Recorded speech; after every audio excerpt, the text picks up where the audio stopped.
7. Pope Paul VI. Pope Paul VI on August 6, 1964, in his encyclical Ecclesiam Suam, declared that the Church must be ever ready to carry on the dialogue with all men of goodwill within and without its own sphere. The Pope saw concentric circles around himself. The first is humanity at large. 101. Wherever men are trying to understand themselves and the world, we can communicate with them. Wherever the councils of nations come together to establish the rights and duties of man, we are honoured when they allow us to take our seat among them. If there exists a soul which is naturally Christian, we desire to show it our respect and enter into conversation with it. These are words Dante would have rejoiced in. This circle includes atheistic communism and its denial of God. Pope Paul declared, "We shall therefore resist with all our strength the assaults of this denial." The hostility came from communism, not from the Pope. 105. It could be said that it is not so much that we condemn these systems and regimes as that they express their radical opposition to us in thought and deed.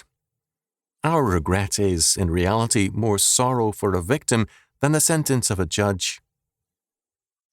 Communism insisted on an antithesis, the Pope did not. He reaffirmed Pope John's hope. 109. Accordingly, bearing in mind the words of our predecessor of venerable memory, Pope John XXIII, in his encyclical Pacem in Terris, to the effect that the doctrines of such movements, once elaborated and defined, remain always the same, whereas the movements themselves cannot help but evolve and undergo changes, even of a profound nature, we do not despair that they may one day be able to enter into a more positive dialogue with the Church than the present one which we now of necessity deplore and lament. The second circle includes all monotheists, as the Pope classified them, and Paul assumed that the God of Judaism and of Islam and of the great Afro-Asiatic religions is the same God as the God of Scripture. 111.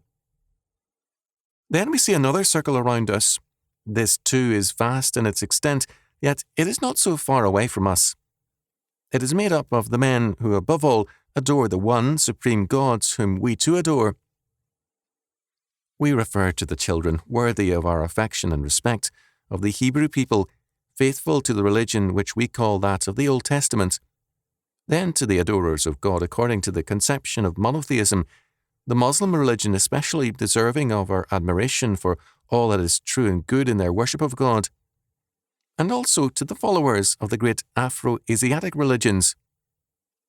Obviously, we cannot share in these various forms of religion, nor can we remain indifferent to the fact that each of them, in its own way, should regard itself as being the equal of any other, and should authorize its followers not to seek to discover whether God has revealed the perfect and definitive form, free from all error, in which he wishes to be known, loved, and served.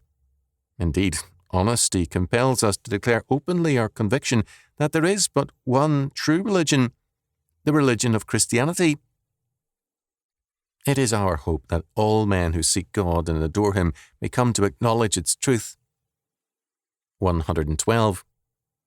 But we do nevertheless recognize and respect the moral and spiritual values of the various non-Christian religions, and we desire to join with them in promoting and defending common ideals of religious liberty, human brotherhood, good culture, social welfare, and civil order.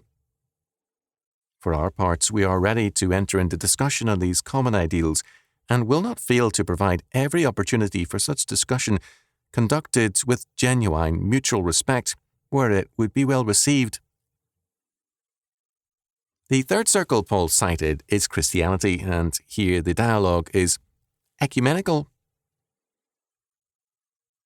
The position of Pope Paul came close to being a pandeism, and pandeism is the logical development of the virus of Hellenic thought. It was not surprising, therefore, that Pope Paul, in his journey to India, declared that all men must begin to work together to build the common future of the human race. The Pope asked, "Are we not all one in this struggle for a better world, in this effort to make available to all people those goods which are needed to fulfill their human destiny and live lives worthy of the children of God?" Dante's dream was now the papal hope. In responding to his welcome, Pope Paul declared, "We come here as a pilgrim of peace, of joy, of serenity and love. We extend our greeting to all the nations of Asia, to every nation in the world. May they always remember that all men are brothers under the fatherhood of the divinity. May they learn to love one another, to respect one another, to avoid violating the natural rights of others. May they even strive to respect these rights in truth, in justice, and in love." It was not surprising, moreover, that Pope Paul sent a personal representative and a message to the Convocation of Religion for World Peace in San Francisco, Sunday, June the 27th, 1965, a union service of all religions celebrating the 20th anniversary of the United Nations organization. The logic of his position called for it. Centuries earlier, Frederick II had succeeded in electing a friend to the papacy, only to find in Innocent IV, whom Kantorowicz has called Frederick's most remarkable pupil, almost his most ruthless enemy. In shocked dismay, Frederick exclaimed, "No pope can be a Ghibelline." To a degree, Frederick was right. No pope can be a Ghibelline, a champion of a world empire as the door to an earthly paradise, if he is a knowing champion of the Orthodox faith, or if he be interested in protecting or advancing the power of his office and of the Church. But a sincere idealist, implicitly pandeist in faith, deeply concerned with the problems of the world and of time, can be a Ghibelline pope. And Dante's Ghibellines have at last triumphed. The world is being redivinized,